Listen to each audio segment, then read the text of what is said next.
Hello, welcome to VNA News Broadcast Daily and following are today's highlights. Cambodian King Norodom Sihamoni concludes his state visit to Vietnam.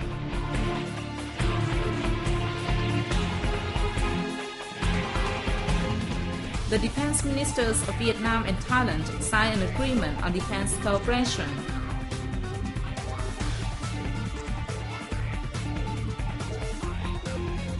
Vietnam earns $2.3 billion from exporting agroforestry and fishery products in September.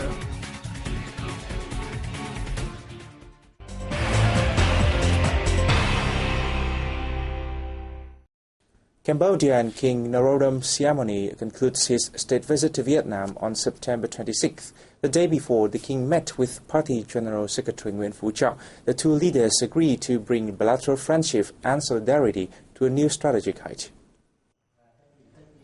General Secretary Trọng said the king's state-level visit is a significant event in the Vietnam-Cambodia Friendship Year, marking an important contribution to bringing the two countries' relations to a new height, for prosperity of each country, and for peace, stability, cooperation and development in Southeast Asia and the world. He also affirmed Vietnam's consistent policy of giving priority to strengthening the all-round cooperation with Cambodia.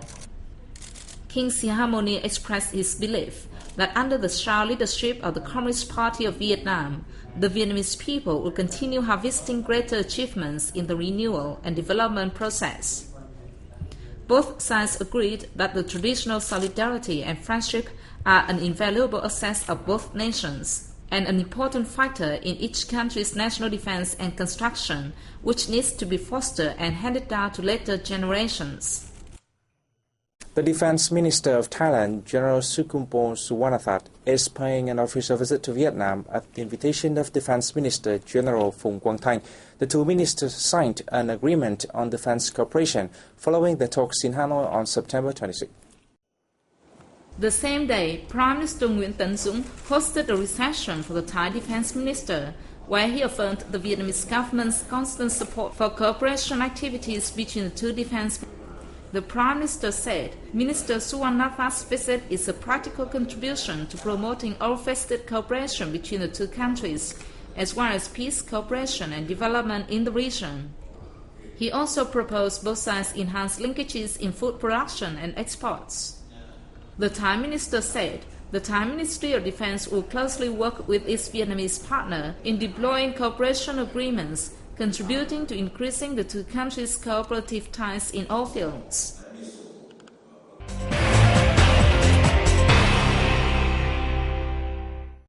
The Vietnamese state has conferred the Ho Chi Minh Order, the nation's second highest distinction, on Raymond Albrecht, a French resistance leader during the Second World War, a recognition of his support for Vietnam during the past wars. President Trương Tấn Sang presented the order to Albrecht's daughter Elizabeth at a ceremony on September 25th in Hanoi. The president recalled that Albrecht met President Ho Chi Minh in 1946 when the Vietnamese revolutionary leader came to France for peace negotiations at Fontainebleau. He invited Ho Chi Minh and the Vietnamese delegation to stay at his house. Albrecht visited Vietnam twice in 1955 and 1967 while working as an intermediary, trying to seek a peaceful solution to the war. In the post-war time, when working for the United Nations Food and Agriculture Organization, Albrecht persuaded the U.S. to supply Vietnam with records and maps on the planting of mines along the 17th parallel dividing North and South Vietnam during the war to help with clearance work. Albrecht died on April 10, 2012 at the age of 97. A delegation of the National Assembly, led by Vice Chairman Huỳnh Ngọc Sơn, paid a visit to France from September 23rd to 25th. The visit aims to boost mutual understanding with the French Parliament, thus helping strengthen the traditional friendship and multifaceted cooperation between the two countries. During the visit, Vice Chairman Sơn held talks with First Vice President of the French National Assembly, Laurent Dumont. He also had working sessions with Defense Minister Jean-Yves Le Drian and head of the Parliament Foreign Affairs Committee, Elisabeth Guigou. The president of the France-Vietnam Friendship Parliamentarian Group, Christian Poncelet, hosted a reception for the Vietnamese delegation. At the meetings, Sun affirmed that Vietnam consistently implements a foreign policy of independence, peace, cooperation and development, multilateral and diverse relations, and active international integration. He expressed hope that the French Parliament will continue to support the Vietnamese National Assembly in training and strengthen capacity in lawmaking and supervising activities. Rear Admiral Phạm Ngọc Minh, Deputy Commander of the Naval High Command and Chief of Staff of the Navy Service, joined delegates from 20 countries in the 13th Western Pacific Naval Symposium in Malaysia on September 25th and 26th. The 21-year-old symposium has become an important forum for Navy dialogues and maritime activities, contributing greatly to building trust and developing friendship and cooperation among its member nations. This year's conference took the theme of enhancing interoperability and professional cooperation. Discussions focused on the application of the Code for Unaltered Encounters at Sea, the symposium's disaster response operations, maritime security, and regional cooperation forum. The delegates also considered the admission of Peru to the symposium.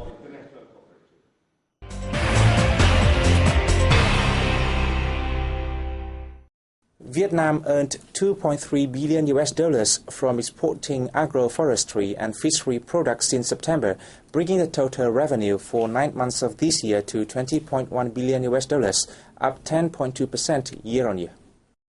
Noted that agricultural products brought home $11.1 billion, up 6.2% from the same period of last year. During the 9-month period, the country shipped 6.2 million tons of rice for $2.78 billion, up 4.5% in volume, but down 6.1% in value. China has become Vietnam's largest rice importer since the beginning of this year. Coffee also contributed $2.85 billion, up 29.8% to the country's farm produce exports. The growth was attributable to rising demand from Germany and the US, the largest consumers of Vietnam's coffee. Oat and oat products export reached nearly $3.4 billion, an increase of 7.2% from the same period of last year. Almost all Vietnam's key markets saw a strong growth, including the US, China, and Japan. Aquatic products brought in an estimated $4.5 billion, up 3.5% from last year's same period. The US remains the top importer of Vietnam's seafood. It is followed by Japan and the Republic of Korea. Scientists from countries in the sub-Mekong region on September 25th gathered for a workshop on promoting green growth in the northern province of Quảng Ninh.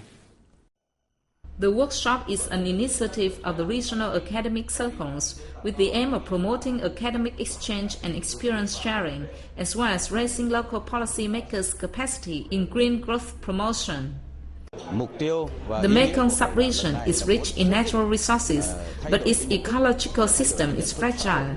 Rapid economic and population growth, coupled with unsustainable exploitation and less management, are putting enormous pressure on the environment, threatening the livelihood of tens of millions of local people. The scientists stressed the need to further coordination between regional countries towards sustainable exploitation of natural resources, ecosystem and environment protection. Participants expressed their hope that policymakers will make every effort to develop the region into not only an outstanding area of fast economic growth, but also a model of green growth in Asia-Pacific. A ceremony was held in Hai Duong province on September 25th to announce the opening of the annual Concern Give Back Festival. This is the first of a series of festive activities over the 5 days. Local traditions have it that the ceremony is held in August 10 in lunar calendar every year to ask for permission from local gods to open the temple and start the Concern Give Back Festival. The official festival will then open on September 30th, commemorating the deaths of national heroes Trần Quốc Tuấn and Nguyễn Trãi, who made significant contributions to the cause of national defense. During the festival, many traditional rituals, folk art performances and games will be organized, such as boat racing, rice cooking and wrestling. On the occasion, the Côn Kiếp Bạc will be officially recognized as a special national heritage site. And this is the end of our news today. Thanks for watching and see you next time.